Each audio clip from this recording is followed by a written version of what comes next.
With me today is Gordon Keiser, a Vacaville resident and new author. Congratulations. Yes. Thank you. Gordon's written a book. Gordon, why don't you tell us the title of your book? It's called The Silly Things That Make Us Sick, Fat, and Old. That is correct. The Silly Things That Make Us Sick, Fat, and Old. And I can honestly say I've read the book. In fact, I'll tell you a quick story. I brought the book home, gave it to my wife because she's going to live forever and wants to stay young, and I'm happy for that.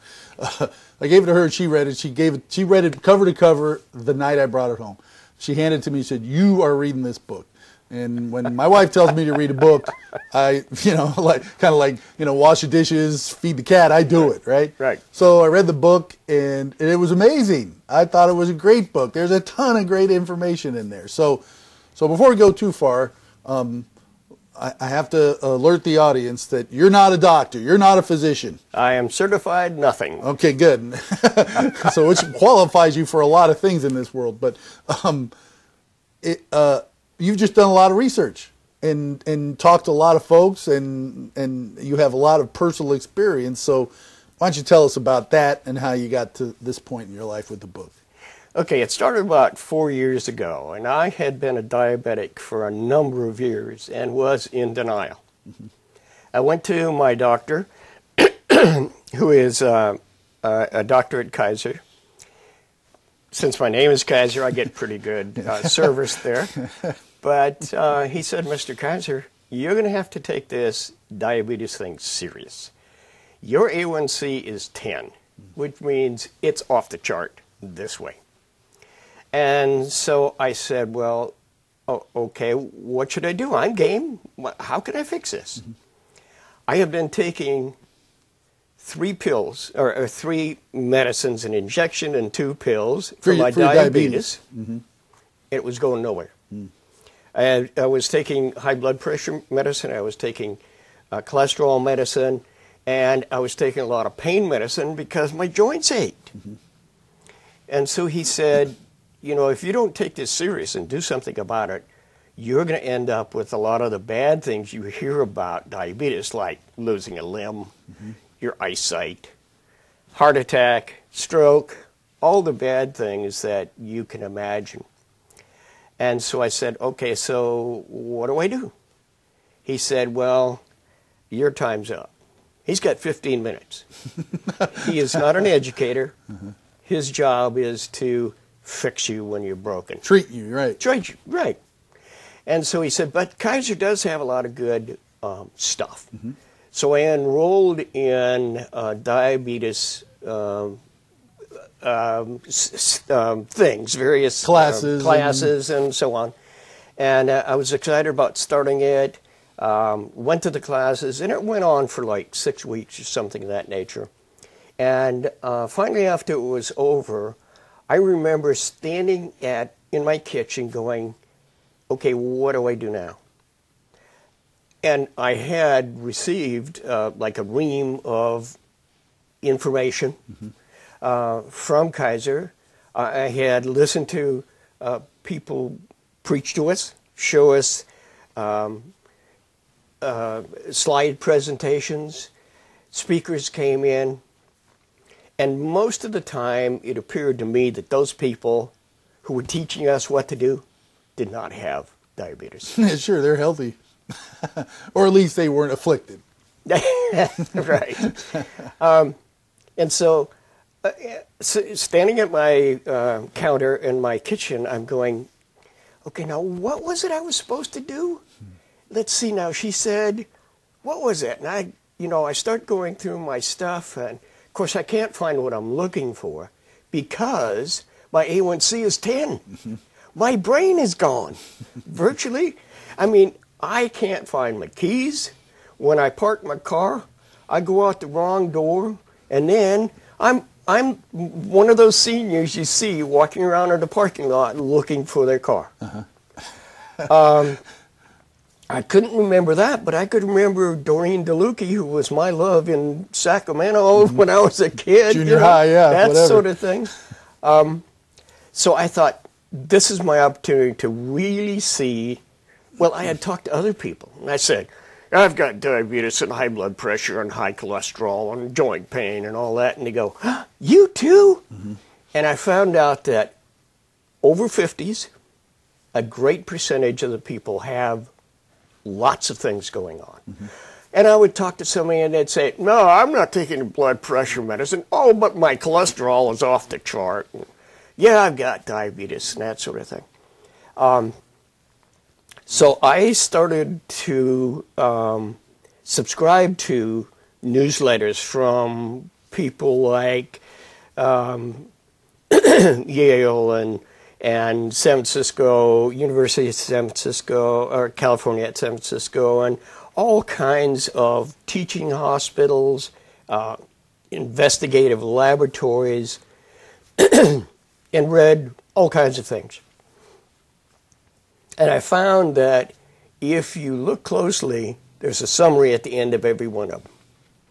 And it says things like, activity improves this situation. They may be looking at dementia, or they may be looking at heart attacks or stroke or whatever, and they run all these people through all of these situations for sometimes years and thousands of people. Mm-hmm. And they come to the conclusion that activity, to a great extent, will improve that situation. And when you look at something like arthritis, it seems counterintuitive that, okay, movement is going to help a joint issue, yes, right? But it does. So that was, I'm sure that's part of what you found too. Well, and that brings up a good point, because the reason that works is when you put stress on a system in the body, it heals itself. Mm-hmm, mm-hmm. So now you don't want to overstress it to damage it, but putting stress on it by just going walking, mm-hmm, it will begin to heal it. So anyhow, I found that there was a lot of things that were causing it. You know, if you talk to a physical therapist, or you talk to a nutritionist, or you talk to some other specialty, the reason that you're not healthy is because you're not doing their specialty enough. Mm-hmm. You're not working out hard enough at the gym. You're not eating the right thing. You're not on and on and on. So I was able to identify about a dozen things that cause us to get sick, fat, and old. And they're not the things that we thought they were. I mean, when I asked my doctor, what should I do? He said, you should lose weight and you should be active. Eat less, exercise more. That's true. Mm-hmm. And that is true, but that's not all there is. Right. For example, there are things like low self-esteem. It's a killer. Mm-hmm. Stress, loneliness,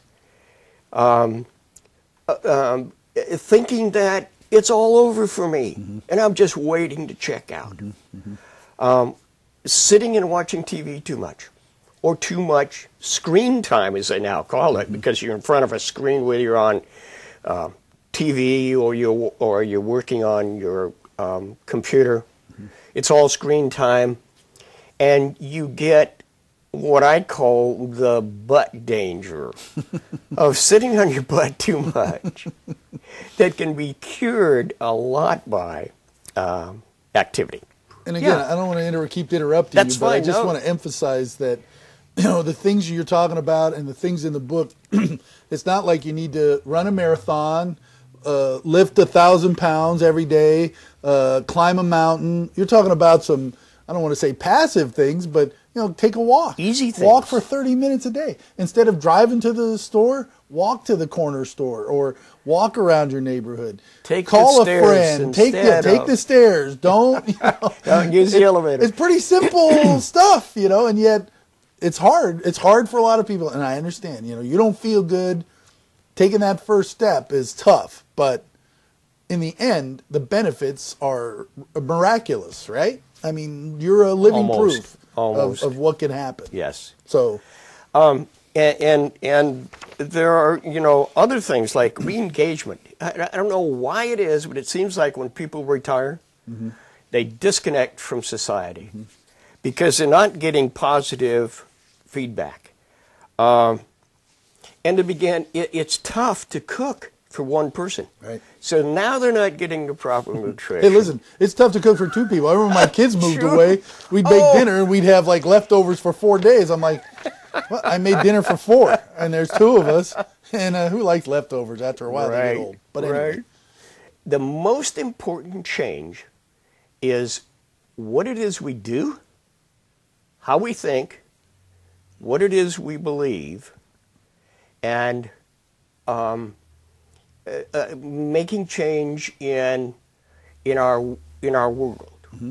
So, for example, somebody that retires, that is the most dangerous situation because they've lost their structure. And that, to a great extent, is what the AIM program is all about, is bringing that structure back. AIM stands for? Activity is medicine. Okay, just wanted to get that out there. And that's, thank you, that is the name of our website, activityismedicine.com. And the parts of the program is a list of daily activities. So the first thing you do when you get out of bed is you put on your blood pressure cuff, and you check your blood pressure and your heart rate. Then you take your blood sugar if you're diabetic. Sometimes it doesn't hurt to take it even if you're not diabetic, because you might find you're getting there. And then we ask you to read your IM card. There's a card in the workbook, and that's why the workbook is so important, because you write in it, you tear things out, you stick it in your wallet, you fill it out. For example, emergency contact information. You got to have that on you. So when you fall, and even with other people, they need to know what to do with you. Should they call your son? Should they send you to the hospital? And so on. And then the IM is an affirmation cards.